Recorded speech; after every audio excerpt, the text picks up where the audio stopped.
Hello everybody! Today I'm going to be doing my weekly wrap-up that I missed doing on the weekend, just getting a little bit caught up.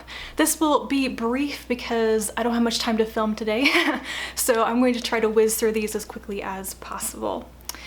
Also, I just noticed this.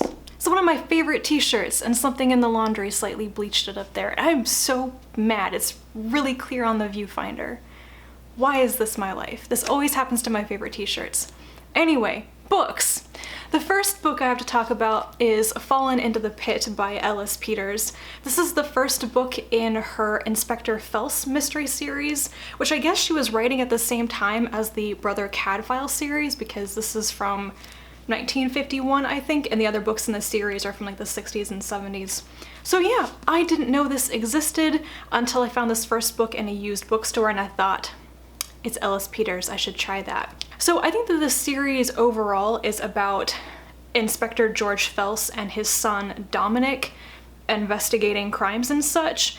This first one didn't really feel like them teaming up together so much as Dominic insisting on being involved in the investigation while his father and his mother and other adults desperately want him to stay out of it so that it doesn't traumatize him. He turns out okay. So this is set shortly after World War II in kind of a sleepy rural English village area. A bunch of men have returned from the war and are trying to integrate back into society. They're farmers again, and a lot of them have PTSD and complications like that. There are also some ex-POW German soldiers who live in the area, and it feels like the community is trying to take them in and rehabilitate them somewhat. One of these German men is really awful. He does bad things, and then he shows up dead. Dominic is the one who finds the body of this German man, and because of that, he wants to keep investigating things. He's only like 13 years old though. This is a very shocking event that rocks their community, and of course his parents really don't want him to continue doing this. But it's interesting because most of the investigation here seems to be from Dominic's perspective. It follows him finding all the key clues and such, and technically his father, the actual inspector, is also doing this and coming to the same conclusions, but you don't really see him doing that, which I thought was a bit odd. What I think this book does the best is the psychological and human nature aspect. This is really about the veterans and the victims of the war, especially this one woman who is Jewish and escaped the Holocaust, though her entire family died, and she is being terrorized by the German man who ends up dead. There are things like that, and men talking to each other and to Dominic, you know, the younger boy, about violence and whether fighting people and hurting people is ever worth it and stuff. Those moments were the best, and I think that's something that Peters has always done well in the books I've read by her. She has wonderful characters. She really gets into their heads. She really discusses their natures and why they do things, and it's done with just this humaneness. Like her characters are really people, and she treats them with that kindness and compassion they deserve, and I love that. That's the main reason why I love the Brother Cadfael series by her so much. So I felt some similarities, you know, with some of her touches in this, but I don't know, maybe it's that the plot wasn't really interesting to me, and the time period, like in the 1950s or whatever, wasn't my usual thing. I much prefer like ancient history stuff. But yeah, it was okay. I might try to read the next couple in the series if I can get them from the library. I'm not going to go out and buy copies of them, but if I need more mysteries to read, I'm glad that I discovered this series. Then I finally finished The City of Brass by S.A. Chakraborty, which is one of the BookTube SFF Award nominees this year in the debut category. I struggled with this a lot more than I thought I was going to. It was one of the nominees that I was initially the most excited to read, and then I dragged my feet actually starting it, and then I had a really difficult time with especially the first half of it. And it's about a young woman named Nari in Egypt, in Cairo, who basically discovers that she has Jinn ancestry. She has some magical abilities that she doesn't really think of as being magical. She doesn't believe in demons and Jinn and things like that. But during a scam that she's doing, she's kind of a con artist, she accidentally calls a Jinn warrior to her who realizes that she must be kind of a Jinn human half-breed and the last living member of this particular branch of the Jinn who are really special and have really amazing abilities. And he insists on taking her off to the Jinn city called Davabad. Number one, this was very long and very slow. I didn't really like the characters, or I should say in particular, I didn't really like Nari at all. I think some people really like her because she's kind of street smart and a con artist and savvy like that. I just didn't get it. I didn't get her at all. I didn't like her. The Jinn warrior, Dara, I thought he was kind of stereotypical. He has the very tortured, terrible past that he doesn't want to admit to, and so he's basically, you know, the tortured soul, the very beautiful, handsome man, and he's kind of the love interest in it. It's just like, I could see where this is going a mile away, you know?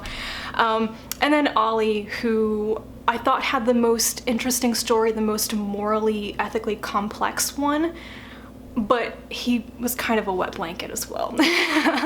He's described kind of as a religious fanatic by other people in his storyline, which I didn't quite understand, but in some ways he felt like a very young, very intense religious type who hasn't quite figured out his beliefs yet and what he really values and how far he's willing to go for them, but he's very confused but also very strict about things.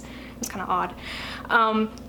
So yeah, and then I wasn't sure what the point of the book is. I would like to say that I think that the overall arc of the series, you know, the planned series, is going to be about the Shafit, about the rebellion, about fixing this imbalance in the Jinn society. But I can't actually say that I know that to be true or not, because I don't think that it was really clear at any point in this book, in any of the storylines, from any of the characters' perspectives, what they were really aiming for. So I felt very adrift in the story. Like, what am I really reading for? What is really driving this story, you know? It wasn't terrible. I think I rated this 3 stars. It just had too many detractors from me to say that I really liked it, but I don't think it's a bad book by any means. Next up, I read Toil and Trouble, which is written by Mairghread Scott and is illustrated by Kelly and Nicole Matthews. This is a standalone graphic novel or comic, which is a retelling of Shakespeare's Macbeth from the 3 witches' perspective, which I thought was very interesting. And the way that it's done, where it's not actually just a retelling of Macbeth, it's almost a little bit like a prequel. It goes much, much more in depth into the role of the 3 witches behind the scenes, where they're very active in influencing events and trying to help or hinder various characters that you know from the play. And so I thought the whole premise of this was really interesting. The way that the witches are imagined, their histories in Scotland and everything, was really cool. I think my problem with getting into the story a lot, being really invested in it, is that I just haven't read Macbeth in a really long time. I'd forgotten the gist of the story and who some of the characters were, and yeah. So it was good, and I liked the artwork. I thought the writing was good, but it just didn't seem like the right story for me at the time, I guess. Yeah, I don't have much to say about this one. Persepolis Rising by James S.A. Corey. This is the 7th book in the Expanse series, which is military science fiction, space opera. It's really great. There are going to be 9 books in this series, and so this one is kind of the first book in the final trilogy, where it's a trilogy of trilogies. So we're starting out on a new story arc, a new direction in this last set of 3 books. And this one really felt like it was a game changer. It was just, you know, it changed the time and the setting and the things going on and everything. It's still related to the previous events, but it really felt like something new was being kicked off. So I'm not going to describe really what it's about. That would be such spoilers at this point. I enjoyed Persepolis Rising so much more than the previous book, Babylon's Ashes. Babylon's Ashes was okay, but it wasn't that exciting, and I frankly don't remember anything from it right now. But Persepolis Rising, it was intense, like some really important and, I'm gonna say exciting, but meaningful things happen. And I felt kind of sad or melancholy reading it as well. A lot of the main characters now are, you know, their lives have really changed. Some of the crew of the Rocinante are thinking about retiring. They kind of want to step out of the game. And then younger ones like Bobby, for example, finally get the chance to step up and be in charge and be the main people. So there's this sense of transition, of big changes. Nothing is ever going to be the same again. People are leaving. And I liked that feeling. It was, like I said, sad, but it felt like it actually meant something. That these people are not, they're not gonna live forever. They're not immortal. They're not invincible. They can only do so much. That really heightened the kind of scariness of the events in this book a lot, I think. You're not gonna have the same people defending you for all time, basically, is how I read it. So yeah, this one, it was really good. And with what happens in this one, I think the end of this series is going to be excellent. And lastly, I reread The Amazing Maurice and His Educated Rodents by Terry Pratchett. I have the physical version here, but I actually listened to it on audiobook narrated by Stephen Briggs, which I really enjoyed. So The Amazing Maurice is a Discworld book. It is also young adult, and I think it was the first young adult Discworld book that Pratchett wrote back in 2001, I think. Yes, 2001. I read this in 2002 when I was 12 years old. I think it was probably the first thing I ever read by Terry Pratchett before I knew anything about the Discworld. And I don't remember much about it except that I didn't really get it, and I don't think I liked it that much when I was a kid. So I thought it was high time that I reread it and rediscovered what it actually is. This is the Discworld version of the Pied Piper story. It's about a talking cat named Maurice, his band of talking rats, and a human boy who plays the flute for them, who's like the piper.